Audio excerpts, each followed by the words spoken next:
Hello, everybody. This is Russell Canning from NHexit again, and this is our third podcast. And I'm talking with Dave Ridley again. That would be me. The don't get mad get video, but the don't get mad get video guy. Don't get mad at the video game. Uh, so I'm talking from a hotel room in Lafayette, Louisiana tonight. Is Dave in an undisclosed location in New Hampshire or where? Oh no, I'm visiting Colorado for Christmas. Okay. So we're both behind enemy lines Yeah. with and like I noticed in the news this week, Morocco is normalizing relations with Israel, so they're going to send um, they're going to send have embassies in each other's countries soon. Good. That also reminds me of how how some people can't picture how we can be, how could we can split and how we can be recognized. Well, think of all the countries that don't recognize Israel as a country. But then this year, 2 or 3 of them have. That'll happen with us, right? Maybe California won't recognize New Hampshire for a while. But then they'll normalize relationships with us. Yeah, and the thing we have going for us, the states of the United States really all have this going for them. There really isn't a great deal of animosity or territorial dispute between the states, right? This is not like Romania versus Bulgaria or something here. This is a situation where we're starting from a position of relative internal peace, despite all the bombs that the feds have flung outside their borders. The internal situation is there's not a long history of blood feuds between states. Well, I wasn't sure exactly what we should cover with on this one, but something came up that made me think, because as we go along, we're kind of going to be going down deep, long paths of secession and plans and schemes and history and stuff like that. But also, some people that will be listening to us are newbies to this. And I notice as we ramp up activism, we're getting newbie questions. So how about I ask you a couple questions that I got today? Are you ready? Good. I'm glad you're getting questions. Yeah, go ahead. Yes. So a lady that lives in New Hampshire said, well, I got some of my questions answered from a couple articles that somebody posted, but she had a couple more questions. One of which is, what happens to her Social Security? Oh, I'll have to play the role of a newbie on that question. I don't know. The federal government probably wouldn't pay out Social Security to people who are in New Hampshire if New Hampshire's independent, unless there were some kind of pre-existing agreement. This is something that I've found in the frequently asked questions on NHindependence.org. They cover this. Interesting. They mention, think of it this way. If you retire to, say, Mexico, on the west coast of Mexico, you live in another country, you used to be, you're still a citizen of the United States, and you live in another country, you still receive those payments.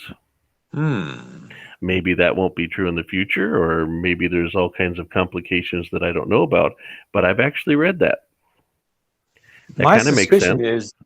My suspicion is that in a scenario where the federal government is still paying Social Security and the money is still worth something, in that scenario, I don't think we can get New Hampshire independence. Something right. Something so catastrophic would have to happen for independence to start looking good to people that it would probably involve wiping out their Social Security payments, and that would precede the drive for independence. You're not getting it anyway. If you're getting it, then probably independence isn't practical. We probably can't bring it about.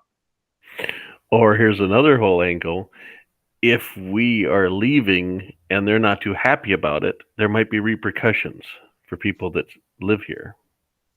That's Yeah, possible that's too. one of the reasons I like to say that Estonia is the model. That's what you want to do. You do what Estonia did, and with the Estonian situation, they've negotiated with Moscow, and Moscow Yeah. came to an agreement with Estonia, and they just peacefully parted ways. That this would be the ideal. It was where a situation where the Moscow government was getting nicer and nicer, right? It was getting more and more tough Mhm. the 1987 era, and that would be awesome if that's if that's the way we got independence in the United States. But I don't think that's how that kind of thing would play out.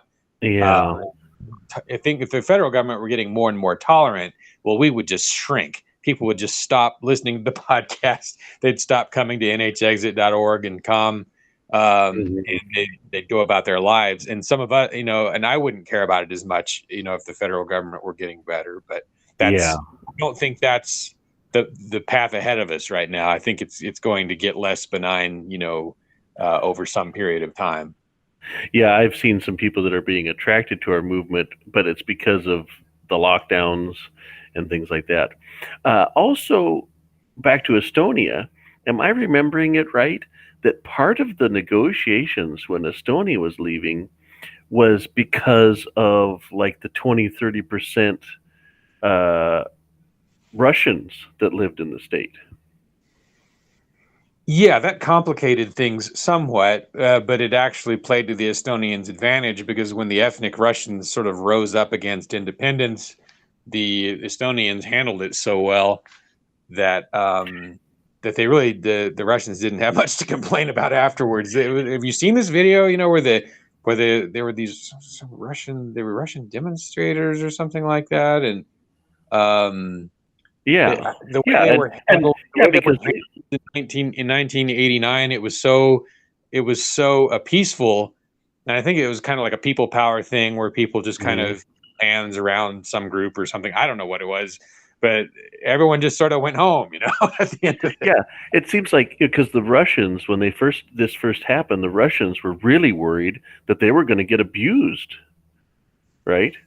Well, they got abused all right by the Russian government. The Estonian government treated them pretty well. Yeah, and that makes sense that they were so afraid of this, and then the Estonians, they weren't looking for trouble. They just wanted it a little bit more like it used to be before the USSR. Yeah. I think that could happen now because that's the thing is you get questions from people that are so worried of any change from the status quo. And, why would New Hampshire, when it splits, turn terrible in any way? That doesn't make any sense. The other question she had was worried about, could New Hampshire survive on its own? Well, I mean, Slovenia does for the most part. I mean, they've moved closer and closer to the EU. But Estonia is the same story. Slovenia is about the same population as New Hampshire. I think Estonia is, I don't know, maybe 4 or 5 million. So it's a little bit bigger. And of course there are a lot of micronations out there. There's countries that are just dots in the ocean. Yeah, that's the thing is, this isn't something that I worry about from, just from the pure, size and stuff like that. Um, just from the population and things like that. There's so many places that are so much smaller than New Hampshire. Why would this be such a horrible thing? So scary. Well, actually, a lot of times the least scary thing to do is still pretty scary. Uh, and Well, I don't. okay, so I'm looking at a list of countries by population. Yes, and Estonia and Latvia and Slovenia are all in the same neighborhood as New Hampshire. Estonia is 1.3 million people. Okay. That's almost the same. Latvia's 1.9 million and Slovenia's 2 million. That's very Okay. similar. Okay. Yeah, so that's kind of interesting when you start comparing this to then also when you put New Hampshire compared to other places for GDP, of course we're quite a ways up there. And then if you do New Hampshire by GDP per capita, wow, we're in the top like 5 or 10, right? Yeah. I mean, Yeah, we're and imagine, because New Hampshire's above average for the United States, and the United States is in like the neighborhood of the 5th to the 10th biggest per capita, right? yeah, and that's the other thing that kind of makes New Hampshire similar to Estonia and Slovenia and Catalonia. Actually, now that we think about it, is that it's in a northern. I think Catalonia is in the northern, but like Sure. both Estonia and um, Slovenia for sure were in the northernmost parts of their country, and they were more prosperous with cooler climates, more temperate people, less nationalism, less violence. That kind of goes along with colder temperatures. I know And when I think about New Hampshire compared to some places, I mean, isn't New Hampshire better than a lot of places in the Middle East and in Africa? I mean, it's like, you know, New Hampshire splitting. I'd rather live in New Hampshire than Sudan, right? I mean, yeah, well, and obviously there's not really much comparison, and I guess that's one reason why I'm biasing toward Western experiences. yes. At worst, right? At most, at furthest, Eastern Europe, just because the more unlike us a place is, the less their secession experience speaks to us, right? Hmm. And so Yeah, this, exactly. Slovenes are a lot like New Hampshireites in a lot of ways, in comparison to the environment around them. What was it? A Serbian friend of mine used to say, we thought they were choir boys until we tried to until we tried to send tanks into Ljubljana, and we found out they weren't choir boys, but they normally are perceived as having just sort of this low temperature, low intensity culture, right? Hmm. And to some extent, it's the same way in Estonia, uh, and so that those are the models. Well, not so much Slovenia, but I think again Estonia is really the Estonian experience is sort of the model. Hmm. Yeah, so I think we'll have to keep revisiting this particular topic, just like the topic of, are we allowed to secede, or, the Civil War, right? I mean, people's minds go to the same topics, and we'll keep addressing that over and over. So maybe we can hit it from different angles each time, because that's definitely that's what people ask. And it's So, funny how we're all these minutes into it, and we haven't even started talking about Quebec or Scotland.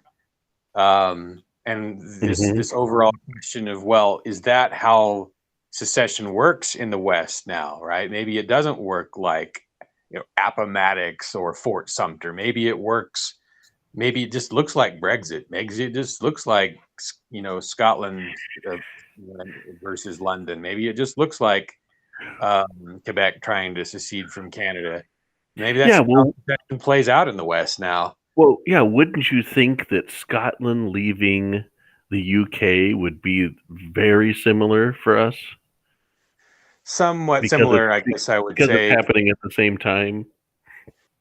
Yeah, there are comparisons, but the Scottish situation is somewhat different in the fact that they're attempting to secede partly because they're more socialist than the Yes. London UK people, and it would be the opposite for us. But again, yeah, Quebec is the same thing. Yeah. They tend to be more more socialistic than the other Canadian provinces, and so they're not driven by any kind of desire for personal freedom so much as for culture, like a cultural independence and preserving the French language in Quebec.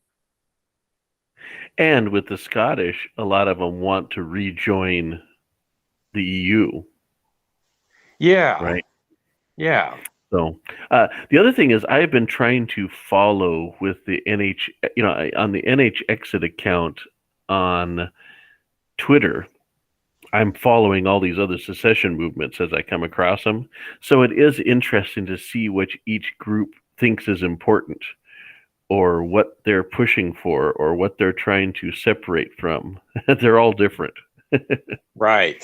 Like the Western Canadian province ones like Alberta and stuff, of course, they're on the opposite end of the scale from Quebec, right? They're wanting less socialism, more selling of oil.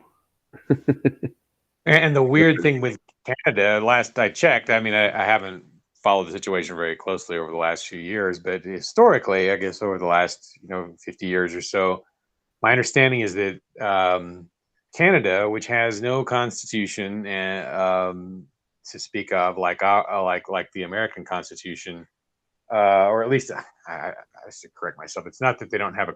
I don't know if they have a constitution or not. But they have, I think, a central government that's been ceding more and more power to the provinces over time, despite the fact that the legal framework, you wouldn't really think that that's how it would play out. And the United States has this legal framework of federalism, supposedly, that's supposed to, the power is supposed to be automatically delegated to these states, and yet the federal government is pulling more power from the states toward itself over time. So the Canadian situation has been getting more decentralized over time, and the American situation seems to have been getting more centralized. Yeah, I can't think of anything that's happened during my lifetime off the top of my head where they've been giving power from Washington D.C. out to the states. Has that happened at all? I can't think of anything. It's just one of those questions of, the Constitution might say that it's not supposed to be a certain way, but the federal government has the nukes and the heavy weaponry. Mm-hmm. Yeah. Oh, I haven't thought about this, but yeah, we'll have to figure out a way for people that listen to the podcast. They could write questions to the podcast for us to answer on here. So we'll figure out a way to do that. Good idea. That was a really good idea, taking the questions from people. Because they're coming up. Yeah, not that I'm some infallible expert that can answer them all. But the other thing too is if they're okay with it, it'd be nice to name the people that the questions come from, to make sure that they understand how important they are. Yeah, that's what we could do. We can because if they send it to the podcast and want their name, then we'll be, because this person that was asking these questions, wasn't expecting an answer from a podcast. So but we could definitely cover that, because the questions come up a lot with this, and then most of them we're not going to have answers, or we'll say, yep, that's tough, or it's not easy. Well, we're not competing with perfect here, right? I mean, that's the default answer, right? We're not. Who we are competing with is California, Texas, and Scotland and Quebec. Right. I think I also will develop a relationship with one of the Alberta secession guys. Yeah, they're kind of my kind of people. I was born on an Indian reservation in the top of Montana, so I'm practically from Alberta. So no way. Yeah, some of my relatives, some of my relatives from Montana and Canada have been doing meetups, like Zoom calls. And it all started because the Canadians can't do hardly anything. My aunt died, and they can't have a funeral. Oh boy. And so, in listening to my relatives up there, it's worse. So it's crazy. Well, that's one thing. The decentralization of the United States has not been maintained, but during this particular crisis, that's one thing that has gone right in the United States, is that the federal government actually did not try to step in and tell everyone in every state government with any kind of how to micromanage their situation. There was not really an attempt at imposing a one size fits all solution on the whole country. and as bad or good as things have gone, that it was interesting to see that some of the decentralization did still function. Hmm. Well, that's the thing is we'd be having a lot more people interested in secession right now if the federal government was doing the lockdowns. Well, just wait 5 months. Yeah, it might be. And Well, I that's travel around all the time, so every state is say, so different. yeah, actually 5 months is probably not the right figure. Maybe more like 1 month. It's hard to tell. Yeah. Um, so yeah, I've been getting different stuff, but yeah, so I search for secession stuff every once in a while, and I'm definitely running into more of it. I'm running into a lot of it because of the blue state, red state thing. They're getting very angry with each other, Time for a and divorce. I know that's where it seems like there's a lot of people ready for it.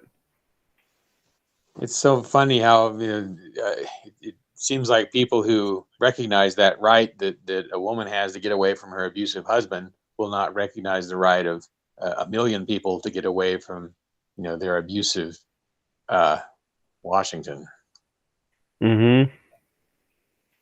Yeah, like right now, thinking about how any federal taxes you put in are paying for the vaccine that you might not be interested in. Yeah, that you They might be just forced to decided. take or forced to stop traveling because you haven't taken it yet, or I mean, Yeah, and it's like we were saying at the podcast before last. Some of the barriers to one of the key barriers to secession is the travel issue. People just assume, well, since states automatically have to be fascistic and terrible, that would mean that I would have to show a passport to go from Massachusetts to New Hampshire because that's the only possible way that states can exist is if they're forcing each other to show passports. Well, but now they're making it so that maybe you will have to show a passport anyway to get from New Mhm. Hampshire to Massachusetts under the current administration or the next administration. I mean, there were Yeah. roadblocks between some states in the April 2020 era, I believe. Yes. When it first started, I wasn't knowing what to believe, and since I travel around all the time moving trucks, this was a real issue. And one place I know had uh, a checkpoint was I-95 heading south into Florida, That's right. That's the between one. Georgia and Florida. And what they did is they took over the truck checkpoint that we have to go through. They turned that into some sort of medical checkpoint or something, or make you have to quarantine or something like that. And when I would look at Google Maps, there was snarled traffic. And those of us truck drivers that go on US 17, I believe it is, to avoid the checkpoint, they closed that road. Close the whole road. Yeah, closed the old US highway to make sure you were on the freeway. Yeah, that should help. I mean, that's a great way to make sure that emergency vehicles can get to their hospitals faster. Yeah, I don't, so that I know that happened. And wasn't there stuff like Rhode Island didn't want people coming from New York? I think so. But I don't know how they were enforcing that. Or, Yeah, well, give them time. yeah, that's the thing is just like when I got off the plane at the beginning of this, I flew from California back to Dallas, and they greeted you with a form telling you that you had to quarantine.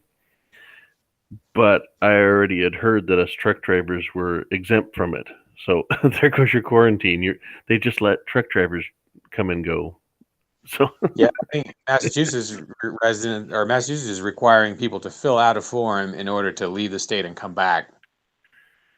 see, and Something how are they like that. how are they enforcing that? I believe it was a $500 fine, but I don't know other than that. Yeah, because they're not stopping you from crossing. Right now, travelers, yeah, are exempt. Because I just traveled into Massachusetts, last month from New Hampshire, and they, if you're just on the way through Massachusetts, like on your way to an airport or something like that, and they don't make you fill out the form. But then that is a level above just handing you something, right? Like making you provide them with information that could be incriminating, Yeah. um, or used against you, in order to just leave the state and come back. Yeah, this is crossing things that haven't. I mean, this is craziness we haven't had before. Yeah. I don't know when. I don't know when the last time this kind of thing happened. Well, Yeah, in interesting. 1918, it was sort of backwards. It was more like the government was trying to. It was more like they were trying to downplay the flu because they had a different obsession then, and that was Germany. Now they have this Hmm. one obsession, is COVID, which means like if you're obsessed with Germany and you're ignoring the world's most deadly outbreak of the flu, uh, it seems now what's happening is they're obsessed with COVID, and they're probably ignoring something else that's much worse, Yeah, could be. or maybe just a combination of things. Uh, where all the different deaths from that result from COVID restrictions outweigh the number of deaths that would have happened from just COVID if there had been no restrictions. Hmm. Hmm. Yeah, well, that's the thing. So, people talking COVID and lockdowns all the time. I travel to different places. I see different people reacting to it differently. Every state's different.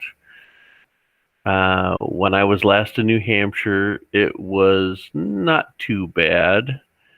Not as good as the very best places, but not one of the worst.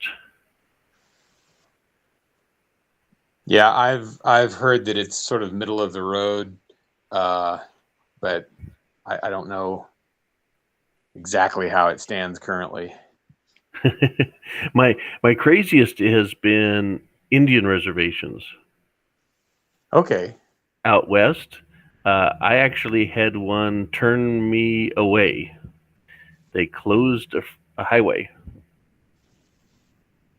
in interesting. northwest New Mexico. You could drive on some of the roads up there because there's different. There's Navajo Nation, and this was like Zuni Nation, and it's not very big. So you could Okay, drive to the Navajo Nation, but I drove down a road where they turned us around. all right. If you didn't live in that town, isn't that crazy? So there's new Yeah. stuff happening. Yeah, I had an experience in May in just east of Manchester in New Hampshire where they had blocked a road for I think 2 months, and they had like a guy standing at the road, saying, "You're not allowed to come here." Well, why not? Well, because some people were driving over to this trailhead and exercising. Wow. Too many people were driving to the trailhead and wanting to exercise. Why? Maybe because we locked them down. Yeah, yeah. That's the thing is that I thought that was the thing is that more people were biking and hiking because that was something you were allowed to do, right? Right, except not there. Oh, And wow. they were like, well, go around to the other side of Pawtuckaway State Park. I mean, it would be, I think it would be about a 7 mile drive to get into the park if you can't enter it from that side. You want to go to the other side? You just be back roads for 7 miles just to get into the park, and pay money. By the way, you had to pay a fee to go in that other way.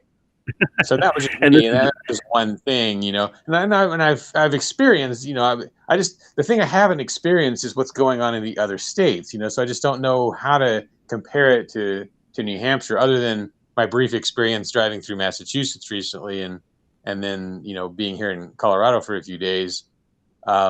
Those experiences I have, but it's not the breadth of experience that you have from what you've seen while you're out there. Mhm. Yeah. And when I first was running around, it started getting a little bit worse and a little bit worse. I tried to stay out of the Northeast. And California was kind of crazy at the beginning, but Arizona and Texas and Florida were not too bad. Yeah. And then partway through the summer, they decided to punish Arizona, Texas, and Florida, and told us that we were all going to die and we needed to lock down. So at right now, Texas is worse than quite a few other states right now. Okay. I would say Oklahoma, Kansas, Nebraska, Wyoming, South Dakota, North Dakota, Montana are all better. Tennessee, Arkansas are pretty good. Missouri, and then Florida's not too bad. And but and then the bigger the city, the worse it is. Out in the Right. country, I go to places where there's lots of farmers and stuff, and they don't have to wear crazy stuff at their work because they're off doing their own thing. So, and then I'm hanging out at truck stops, and but the one of my goofy things is I deliver trucks often to dealerships. And what's funny is the shop will act like you're contaminated and you can't walk in there. But then if you go over to the sales part, the salesmen come up and shake your hand and want to sell you a truck. All right. Good. Because they're wanting to sell you a truck. Now you're a person. But when you go over to the shop, so some of the time I'm delivering to the salesman, sometimes I'm delivering to the shop, so you get different experiences. Yeah. It's all happening in the same place. And well, Tony, we should shake hands. Yeah. And then and I think in the bigger the company that I deal with, the more rules there are. Like if I go to FedEx, I don't go into their place anymore. I don't go into their building. I deliver a truck in a parking lot and somebody picks it up. Yeah. And then okay, well that's fine with me, but it's just kind of funny. Well, and, it's hard to, there's that sort of Mark Edge case that actually handshaking doesn't really serve very many useful purposes anyway, and it's okay to do away with it. And I really don't mind, if that happens, I guess. But what I do mind is if they force everybody to do it their way, and then they take your money and use it to fund the enforcement process. Yeah, especially if it keeps happening, if it continues on and on. Yeah, well, you never know. They like to talk about how we're going to get to the other side of it, but they're going to see all these different powers they've gained, and they're going to want to keep some of those powers. Mm-hmm. Yeah, so it seems like in this situation, in the subject of NHexit, since right now each state is a little bit different, part of our thing is going to have to be working on, okay, how can we make New Hampshire less locked down, more sane? Yeah, and of course that would have the effect of making it look more different, from the rest of the country. It would be better if instead of being in the middle of the road as it was at least a few months ago. I don't know how we stand right now, but if we had been the least locked down state in the union, that would have provided a contrast that would have, the more different we can look from the rest of the states, the more normal secession feels and looks. Mm-hmm. Would you say right now that people view South Dakota and maybe Florida as the best in regards to COVID? Yeah, my understanding is South Dakota was the best last I heard, but then I've also heard some good things about the Florida situation. However, Florida, they have a warm climate which is favorable to fighting COVID. The fact that it's been done at all in South Dakota, a really cold place, is significant. Yeah, and I was just in South Dakota 4 days ago. I used to not go there hardly ever, but now I do because I move bucket trucks for electric companies. They're made in South Dakota, so okay. I've been going there a lot, and it is better. But right now, Wyoming and Montana and North Dakota are pretty much the same as South Dakota. Okay, from what I see. But I like what somebody said about. I toured Wyoming in '02 when I was trying to decide which state to vote for, in terms of which state to move to, for which would be the best state for libertarians to move to, basically. Mm-hmm. And one of the things that I kind of stuck in my mind was something somebody said, that Wyoming is not free because people have set up a nice system and they've stuck up for their freedoms. It's just free because there's no one here.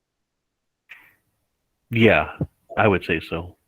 And that's the opposite type of freedom that we have in New Hampshire, which was really, I mean, it's a high population state compared to Wyoming, and much higher density. And yet its freedom level has not really gone down over the last 20 or 30 years, despite the increasing population, despite being next to all of these authoritarian cesspools. It still does seem to maintain about the same level of freedom.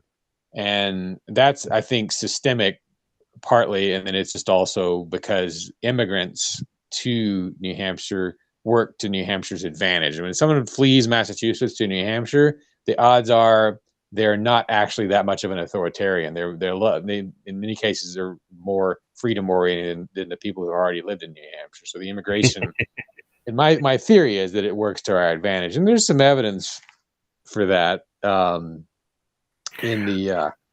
sorry, go ahead. Yeah, I think that's true. I mean, think about where you're at right now. When you get people that move from California to that area, they're not going there and making it more free. Well, in Colorado, I don't know. Like I said, the level of freedom in Colorado does not seem to have been going down. And I grew up here, and of course, spent most of my time in New Hampshire since '03. But I'm back in Colorado, once every 18 months usually. And I don't sense the level of freedom going down overall. I mean, except this year, where it's going down everywhere. Yeah. And then the other one I notice is when I'm in Austin, Texas, I talk to people there and they say, if one more person moves from California, I'm leaving. But obviously they're not, because it's still growing. Yeah. But I think that is definitely something that happens with New Hampshire, because people are choosing it for a reason. And some of them are choosing it for more freedom than, say, New York or Massachusetts, right? Yeah. There was a Union Leader poll in 2004, I think, that indicated most Massachusetts immigrants to New Hampshire were Republicans.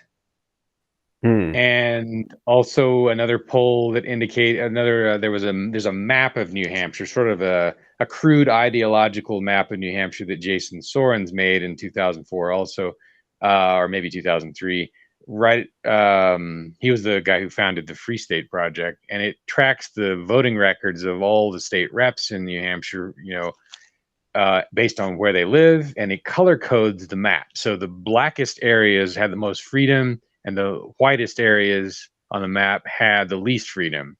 And so you see some stuff makes just what you would expect. There's, Concord, the area where all the bureaucracies are, was just bright white on the map, and so was Keene. But these areas along the border, that's where you saw a lot of the dark black, which I guess is the only color of black. But anyway, like Hillsborough, Nashua, Salem, that's where you saw these really heavy libertarian voting records on the part of state reps. So the fact that it was so close to the border, and then also if you go to northern New Hampshire, it was yellow. It was not. It didn't look pro freedom at all. So that was another indication to me that the Massachusetts movers were more pro freedom. Yeah.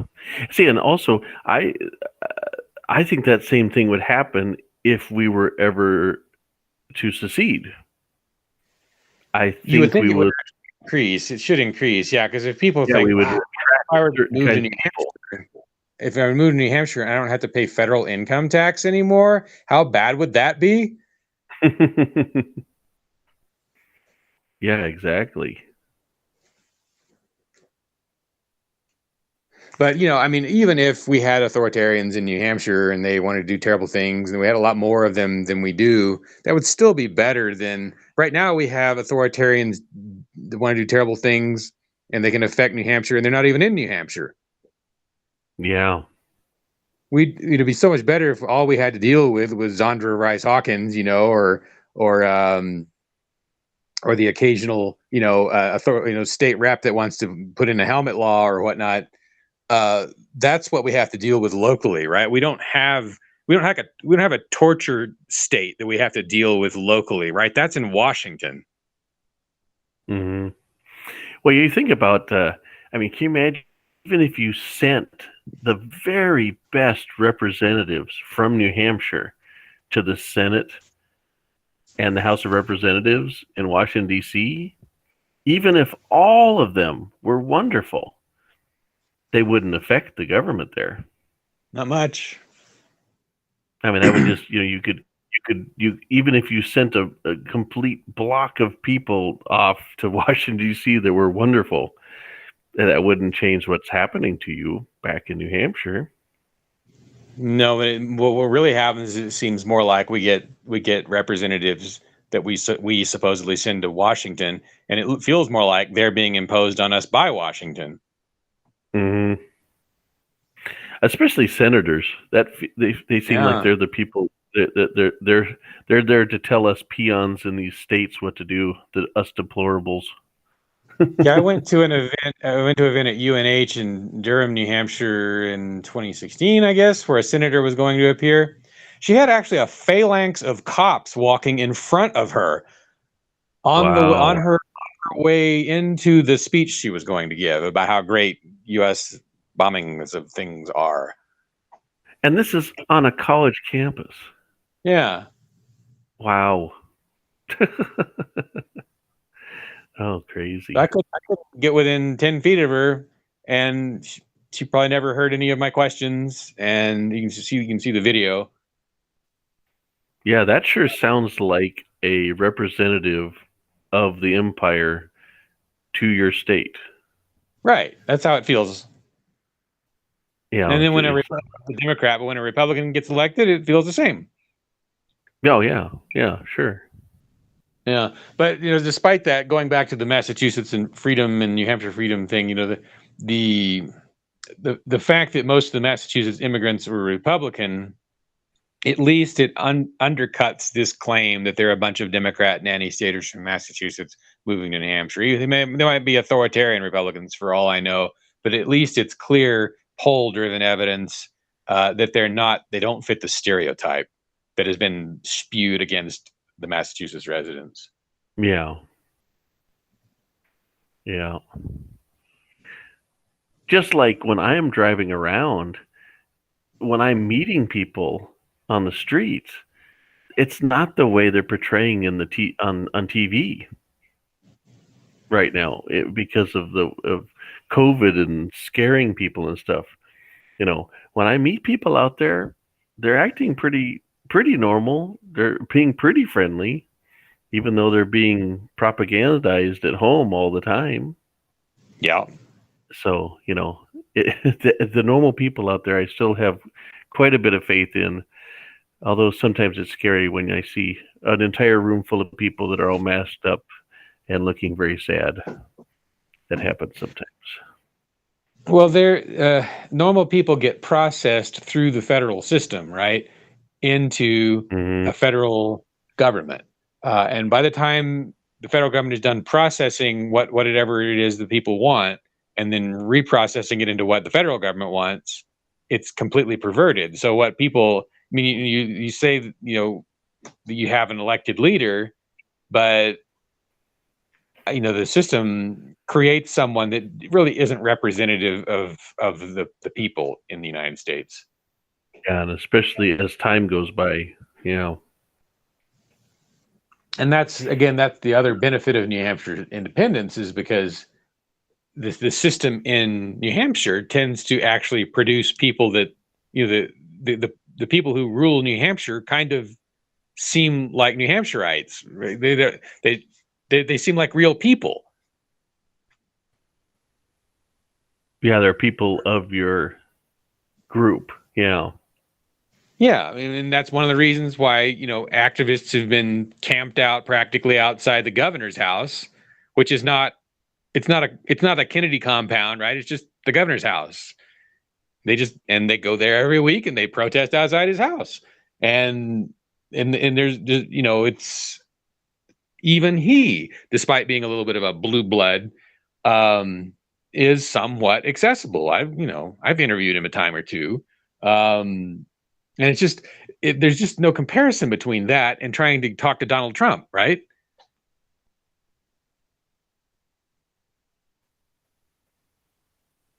Hello? I lost you. Oh, okay. It says you have started recording. Hello? I can hear you. Yeah, you can hear me now. Sorry, I lost you for a little bit there. Okay. Yeah, I'm with you. But I think one thing that, like, if I were a secession skeptic and I were listening to us right now, one thing. Oh, should we finish? Yes, I think we're going to have to. Okay. All right. Well, good talking to you again, Dave. Yeah. Next time, let's talk about some details, or at least put out a request for some details.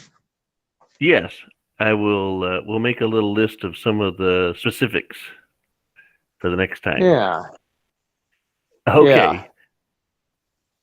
Yeah. I'll catch up with you again soon. Okay. Thanks, Russell. Thanks for doing this. All right. Bye. Okay. Bye.